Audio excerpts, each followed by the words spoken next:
Bom, nós recebemos com muito prazer e carinho aqui o ministro das Relações Exteriores, Aloísio Nunes Ferreira Filho, que nasceu em São José do Rio Preto, tem 72 anos de idade, quase galheu, formado em Direito pela USP, cursou Economia Política pela Universidade de Paris e Ciências Políticas também pela Universidade de Paris, bem diferente do locutor que vos fala.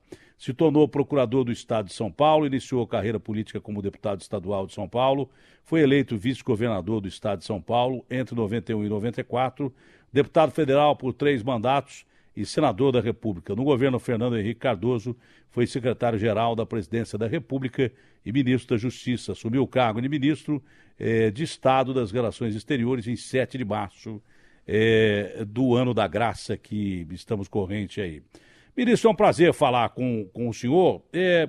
Quando a gente fala em política hoje em dia, além da gente lembrar de muitas bandalheiras que acontecem por aí, existe uma falta de caráter de algumas pessoas que estão em cargos importantes e de confiança, porque se foram colocados em cargos de confiança é porque quem colocou tem confiança nelas. É verdade. E que, na verdade, abandonam o barco na primeira oportunidade, dão no pé. Né? A fidelidade política praticamente não existe. Eu disse ao presidente Temer, numa entrevista que ele ligou até de forma gentil para a Rádio Bandeirantes, discordando dessa posição que eu tinha, que ele vivia no meio de uma bandalheira. Agora ele deve estar percebendo que vive mesmo, porque tem gente que está querendo tirar a escada dele e deixar ele com a brocha em cima, como eu já antecipei, respondendo a ele, quando ele me falou, não, Datena, eu não vivo no meio de uma bandalheira. Eu falei, o senhor pode achar que não, mas o senhor está vivendo sim. Tanto que ele foi jantar na casa do Maia, que na primeira oportunidade queria ser presidente da República. Enfim, gente do seu partido é favorável a abandonar o governo numa situação difícil como essa, mas o senhor, como sempre, com muita personalidade e caráter, diz que prefere ficar com o presidente, mesmo na situação dificílima que ele está passando. Isso é louvável na política de hoje, porque não interessa o lado, viu? Mas tem que ter lado, a pessoa tem que ter lado. Lá em Goiás tem um ditado que catitu tem que ter bando. Não adianta o cara ficar em cima do muro. Sai do bando, ele é comida de onça, né? É isso. Ministro, bom dia, é um prazer falar com o senhor. Muito prazer também falar com você, Datena.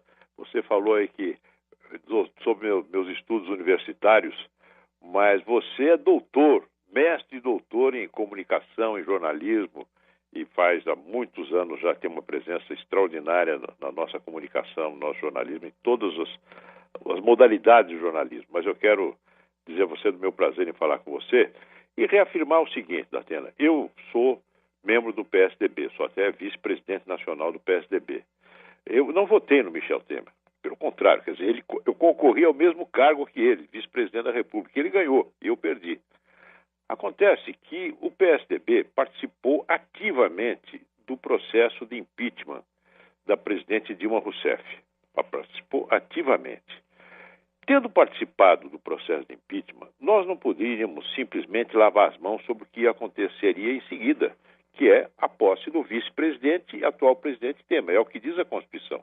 Nós sabíamos que isso ia acontecer e não podíamos nos aliar aos destinos do país sob a nova direção que nós contribuímos para que ela acontecesse. Não é isso? Em razão disso, o presidente Temer nos procurou, a nós do PSDB, nos convidando para participar do governo. Nós aceitamos a partir de um compromisso que ele assumiu conosco sobre a realização de um certo número de reformas. E um compromisso, Datena, que ele está cumprindo escrupulosamente, com todas as dificuldades desse Congresso difícil, dessa Câmara dos Deputados fragmentada, com 28 partidos. O Temer está tocando o barco na linha que ele se comprometeu a tocar conosco, não é? E mais, isso está dando resultado. O Brasil está começando a pôr a cabeça de fora do enorme buraco que foi cavado pelos governos petistas. Começa a reagir a economia, já tem alguns sinais de crescimento do emprego, as nossas exportações vão bem, a inflação caiu, o nosso comércio externo está bombando. Então, nesse momento, nós vamos pular fora, contribuir para derrubar um governo que está dando certo, está conseguindo tirar o país da crise. Não tem cabimento. Criar uma confusão política enorme que poderá causar um grande retrocesso, especialmente na área da economia, do crescimento e do emprego que começa a recuperar. Por isso é que eu estou no governo. estou no governo procurando, na pasta de Relações Exteriores, contribuir com algo que eu considero importante, que é abrir mercados para as exportações brasileiras, de modo a, com isso, contribuir para a dinamização da economia e a geração de empregos entre nós. Olha, é uma consciência moral que é cada vez mais rara hoje em dia. Se você ajudou a colocar o cara lá, por que você vai sair e deixar o cara na mão? Né? Essa é uma consciência moral que pouca gente tem hoje em dia. É claro que o presidente Temer em questão está enfrentando batalhas jurídicas terríveis e não se sabe se ele continua ou não, né? Se ele vai ser empichado ou não, existe a possibilidade. Em caso dele não ser empichado e o PSDB abandonar o governo, o senhor continuaria no governo e poderia ter o risco de abandonar o partido do qual o senhor é vice-presidente? Olha, Datena, eu já estou muito velho para mudar de partido, sabe? Eu fui do MDB do tempo da resistência à ditadura, o tempo todo. Depois me afastei do PMDB por razões políticas e ingressei no PSDB. Eu prefiro lutar para que o PSDB se mantenha no rumo que eu considero certo. Hoje, eu diria a você que a maioria do partido tem a mesma posição que eu. Quer dizer, fizemos surgir um novo governo, o governo está cumprindo os compromissos, está ajudando o Brasil a se recuperar, então nós temos que ficar no governo. Agora, especialmente porque essa denúncia que você se referiu, quando falou em batalha judicial, essa denúncia da Atena, eu não precisa ser formado na Faculdade de Direito de São Paulo como eu fui. Qualquer estudante de Direito, em qualquer universidade do país, derruba essa denúncia em duas páginas, uma petição de 2 páginas. É uma denúncia inteiramente furada. Não há a menor prova e nem o menor indício de que o presidente tenha cometido os crimes que lhe são atribuídos. Então a denúncia é frágil, a situação política é delicada, o governo precisa ser sustentado para continuar o programa de reformas que iniciou e, portanto, esse é o pensamento da maioria do partido, a maioria dos senadores, a bancada da Câmara está dividida meio a meio, os governadores todos apoiam, com exceção talvez do governador Beto Richa, que é favorável à saída do governo, os prefeitos das capitais, me refiro ao Dória, me refiro ao Arthur Vigílio em Manaus. Então, essa é a posição do partido, né? Eu continuo no partido e não estou em nenhuma intenção de mudar de partido. Bom, nesse momento nós estamos em primeiro lugar na audiência do Brasil inteiro pelo aplicativo TuneIn e eu agradeço pelo carinho da audiência aos brasileiros que estão ligados aqui no maior sistema de rádio do país. Senhor ministro, na sua pasta, é muito importante, o senhor falou das exportações.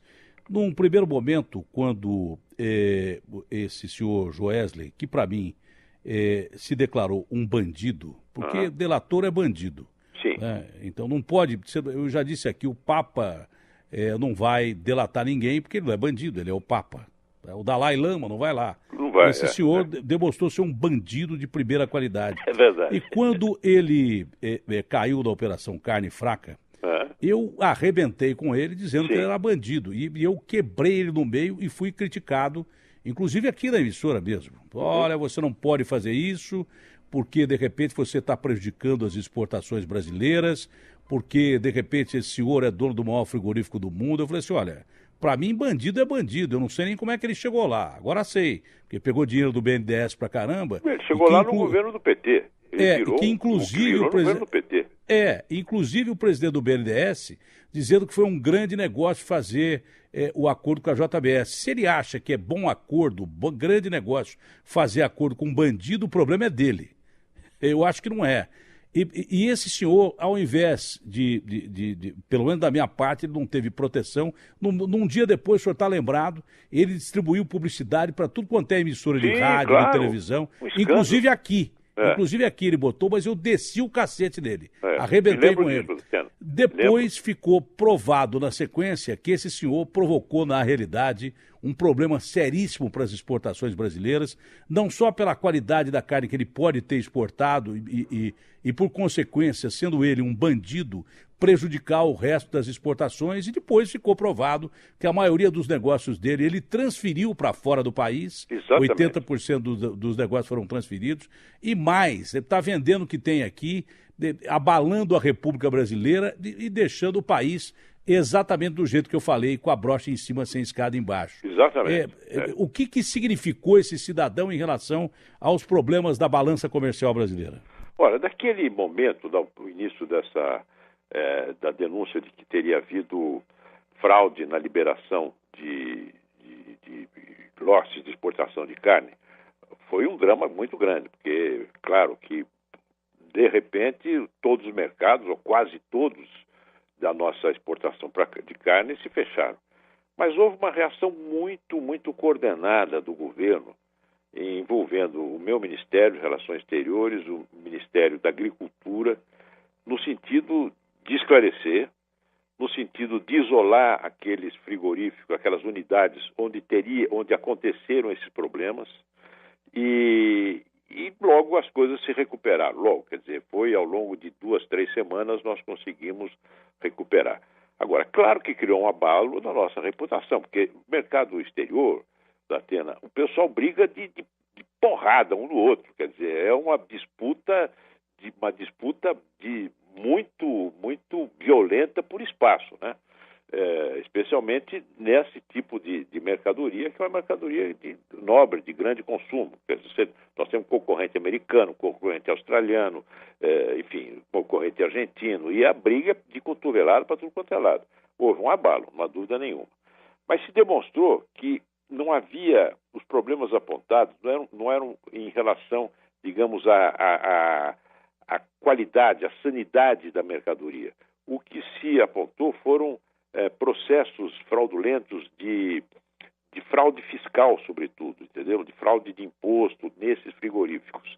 E também de, digamos assim, vantagens para determinados lotes de um determinado frigorífico passar na frente do outro a obter licença de exportação. Mas não houve nada relativo à sanidade do produto. Isso foi esclarecido e pouco a pouco os mercados foram retomando. Agora nós temos a questão dos Estados Unidos, onde os americanos detectaram que havia, numa partida de carne exportada para lá, uma determinada bactéria que teria sido provocada pela vacina contra a febre aftosa. Quando você introduz uma vacina, isso provoca uma reação no organismo e isso deixou lá o resíduo de não saberia dizer o que, mas um componente biológico que não poderia estar lá. Isso levou ao embargo da nossa carne fresca, não carne processada, que continua sendo exportada. E que agora está sendo, o ministro da Agricultura, Maggi, está voltando hoje nos Estados Unidos, teve contatos com as autoridades sanitárias do governo norte-americano e parece que a coisa vai se normalizar num curto prazo. Agora, você não pode excluir também, nessas denúncias lá nos americanos, briga de mercado, briga de empresa, né? Isso acontece muito no comércio internacional. Você inventa um problema sanitário qualquer para impedir a importação de um concorrente, né? Isso é muito comum no... Importante essa colocação que o senhor faz, porque é claro que isso é problema do Ministério da Agricultura. É problema de todos nós, é claro. Mais da pasta do Maggi do que da sua pasta. Mas que tipo de constrangimento em relacionamento entre países isso acaba sendo gerado? Que tipo de... Há um constrangimento, é claro, porque a partir do momento que você desequilibra a balança comercial de alguém, hoje nós vivemos numa economia globalizada. Claro. O Brasil, que é um país emergente, sofre muito. Que tipo de ajuda a sua pasta pode dar ao Ministério da Agricultura? Enfim, o que gera nós podemos disso aí? dar, nós temos aqui no Ministério das Relações Exteriores um organismo muito eficiente, que é a Agência de Promoção das Exportações, a APEX, que tem uma rede importante de presença ao lado também do Departamento de Promoção Comercial do Itamaraty. Então, nós temos um dispositivo aí administrativo que tem muitos contatos com meios empresariais do exterior, de modo a abrir portas, esclarecer dúvidas, entendeu? Agora, um problema como esse da carne não gera um abalo nas relações de governo a governo. Não gera, Entendi. Quer dizer, é uma coisa... As nossas relações com os Estados Unidos... Comercial mesmo, né? Comercial, mesmo. Entendeu? Todo Mudando mundo um sabe. pouquinho a pergunta, então, com o Trump... que é um sujeito muito mais fechado e diferente do que o Barack Obama, Sim. As relações do Brasil com os Estados Unidos, que não diria que é um importante parceiro comercial, mas é a maior nação do mundo hoje, Claro, né? é Os nossos interesses, no Brasil. os nossos interesses são maiores aí, talvez, de outros mercados, China e daí por diante e tal, mas é óbvio que os Estados Unidos da América do Norte representam a maior nação econômica e militar do mundo. E o com o Trump a coisa piorou, ministro? De tudo, claro. Com o Trump a coisa piorou ou não? Não. Você sabe que o Trump ele tem algumas obsessões que ele externou na campanha eleitoral, né? Tráfico de drogas. O Brasil não é um grande fornecedor de drogas para o mercado norte-americano. Pelo contrário, nós brasileiros, Brasil, um grande mercado consumidor de droga. Essa que é a desgraça. Nós não somos grandes fornecedores de droga para os Estados Unidos. Segundo lugar, outro problema que o Trump levantou foi o desequilíbrio da balança comercial com alguns países. Por exemplo, Coreia do Sul. É um exemplo claro, recente agora. Esse acordo que os Estados Unidos estavam costurando com o México e com o Canadá, o NAFTA, e um acordo com a União Europeia. O Trump brecou isso porque ele quer proteger o mercado americano de exportações de países que ele considera que estão inundando o mercado americano e criando prejuízo na balança comercial. Muito bem. O Brasil, com os Estados Unidos, o Brasil ele é superavitário, vende mais para o Brasil do que nós vendemos para os Estados Unidos. Então nós não criamos nenhum desequilíbrio. Nós temos grandes investimentos de empresas brasileiras nos Estados Unidos. Nós geramos emprego nos Estados Unidos, de empresas brasileiras que estão investindo lá, no mercado norte-americano. Portanto, nós não somos um problema dessa natureza. Outra questão que ele levantou muito foi migração. E aí a história do muro com o México e tal. Também não. O Brasil tem uma comunidade de imigrantes nos Estados Unidos, cerca de 1 milhão de pessoas, talvez um pouco mais, concentradas em algumas regiões. Mas são pessoas que a grande maioria estão em condições legais, não criam problema, gente pacífica, integrada na vida norte-americana. Nós temos hoje alguns poucos imigrantes ilegais que estão sendo ameaçados de deportação, porque eles se recusam a procurar os consulados brasileiros para obter um determinado documento de regularização da situação deles lá. Mas o fato é que mas são muito poucos, entendeu? E nós estamos tratando caso a caso, dando assistência a eles e tal. Então nós não estamos no radar do Trump. Quando o Trump assumiu, o presidente Temer assumiu, houve uma troca de telefonemas entre eles. Depois eu fui a Washington e me encontrei com o secretário, com o ministro de Relações Exteriores deles lá, que é uma figura muito forte no governo americano, o Rex Tillerson. E eu levei ao Tillerson uma pauta de 10 pontos. 10 pontos em que há interesse recíproco Brasil e Estados Unidos. Interesse, inclusive, do setor privado. Questões como facilitação de comércio, como defesa, como troca de informações em matéria de segurança, de terrorismo, de tráfico, etc., algumas coisas na área da saúde que interessam aos dois países. 10 pontos. Uma pauta, e o Trump e o Tillerson concordou com aquilo, e essa pauta está sendo seguida. Há um roteiro para a implementação dessa pauta. E eu até agora em setembro vamos ter uma outra reunião para fazer uma avaliação de quanto avançou, o que avançou, o que não avançou. Então as relações nossas são boas, sabe, Datena? Não tem perturbação. Os Estados Unidos, o Brasil é independente, tem uma política externa há muitos anos independente, mas cultiva, evidentemente, boas relações com os Estados Unidos pelas razões que você acabou de dizer. E as relações hoje são muito boas. O presidente Temer, inclusive, deve ir aos Estados Unidos agora no segundo semestre. Bom, ministro, claro que pela importância do seu ministério, pela importância daquilo que o senhor tem de conhecimento geral, seria muito interessante a gente conversar até amanhã, que tem o programa de esporte chegando aí, mas tem um assunto que pode parecer pequeno para quem está ouvindo, mas é importante para quem está lá, porque eu já vivi isso. Da última vez que eu tive em Bariloche, na Argentina, foi a maior nevasca que aconteceu na Argentina nos últimos 40 anos. Chegou a fazer 15 graus negativos e teve problema em estrada e tal.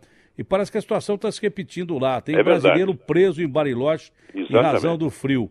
O que é que o senhor está fazendo a respeito disso, ministro? Olha, um pouco antes de você de completar a nossa ligação, ligou para mim e eu não pude atender exatamente porque eu estava esperando a sua ligação. Vou ligar agora, que é o ministro de Relações Exteriores da Argentina, para tratar desse problema. E ainda ontem eu conversei com ele, conversei com o pessoal da Defesa Civil da Argentina e eles estão procurando dar toda a assistência possível para tirar as pessoas de lá, dar a possibilidade deles irem se dirigir a Neuquén, que é mais perto, mas está tudo bloqueado. Então, agora é dar assistência às pessoas que estão lá e tentar ver se a gente consegue. O meu vice-ministro falou com a direção da Latam, que é a empresa que tem a maioria das pessoas que estão presas lá, para ver se dá preferência para o repatriamento de pessoas idosas, pessoas com problema de saúde.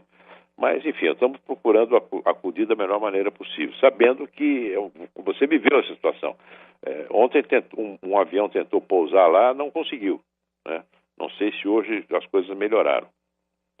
Mas temos cerca de 1.000 brasileiros por lá, né? É um negócio complicado. Não é pouca gente, não. Não é pouca gente. Ministro, então, a prioridade é trazer para o Brasil, pelo menos as pessoas Sei. que estão em situação mais difícil de saúde, de idade, etc.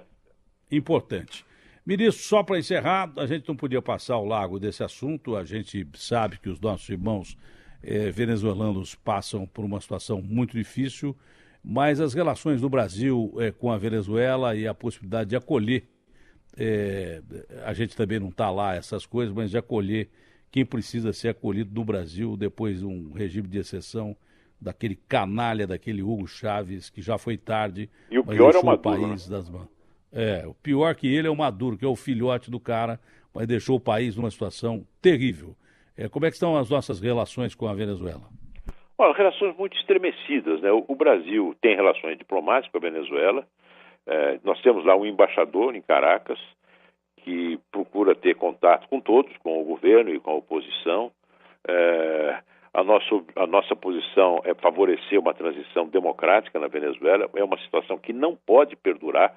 É uma situação de violência. Nós temos hoje, desde abril, Datena, você está acompanhando isso, cerca de 1 morto por dia nas manifestações da oposição e que são reprimidas fortemente, não apenas pela polícia, mas porque eles chamam lá de coletivo, que são bandos armados teleguiados pelo governo. Nós estamos recebendo refugiados são refugiados que geralmente querem voltar para a Venezuela, estão fugindo de uma situação dramática, mas não querem ficar aqui permanentemente. Eles ficam mais em Roraima e vão alguns para Manaus. Estamos dando a assistência que é possível dar, né, para eles, uma assistência de acolhida digna. Agora, a solução lá realmente é a mudança de governo, uma transição pacífica. O meu receio é que aquilo descambe para uma guerra civil. Isso é um receio muito grave, porque a Venezuela é um grande país, é uma população de mais de 30 milhões de habitantes, nós temos uma fronteira de 2.000 quilômetros, uma fronteira difícil de ser vigiada. Então, todo o nosso esforço diplomático nas Nações Unidas, na OEA, no Mercosul, é no sentido de forçar uma negociação, impulsionar uma negociação entre governo e oposição para uma saída pacífica dessa crise. Mesmo porque o tal de Chaves organizou um arsenal bélico pra caramba. Então, e pior é que o Maduro mandou distribuir, você viu isso coisa de um mês atrás, coisa de 500 mil fuzis, essas armas individuais, os tais coletivos. Você imagina se isso vem para cá. Isso Deus cai na mão do tráfico de armas. Então é um negócio muito, muito, muito preocupante. É hoje a grande preocupação nossa em relação à diplomacia aqui no sul-americana, como coisa negativa. Uma coisa positiva é que o Mercosul está virando realmente uma zona de livre comércio. Nós estamos conseguindo, com a colaboração da Argentina, do Uruguai e do Paraguai, eliminar as barreiras que foram sendo criadas ao livre comércio entre os países no Mercosul, dinamizar o Mercosul como uma plataforma econômica de inserção do Brasil no mundo, e isso está indo muito bem, e agora até nesse fim de semana o Brasil já vai assumir a presidência do Mercosul, a presidência até o final do ano, e já com perspectivas muito grandes de acordo entre o Mercosul e a União Europeia, que vai abrir muitos mercados para as nossas exportações e também recebemos importações que vão contribuir para o aumento da produtividade da nossa economia. Ministro, como diria o nosso amigo lá do interior, de Rio Preto ou de Ribeirão Preto, foi um bom papo. Foi legal. Bom, Datena. Tá Vamos bom? repetir isso quando você quiser. Com mais tempo. Okay, muito obrigado, Datena. ministro. Grande abraço a você. Grande. Obrigado, um bom dia.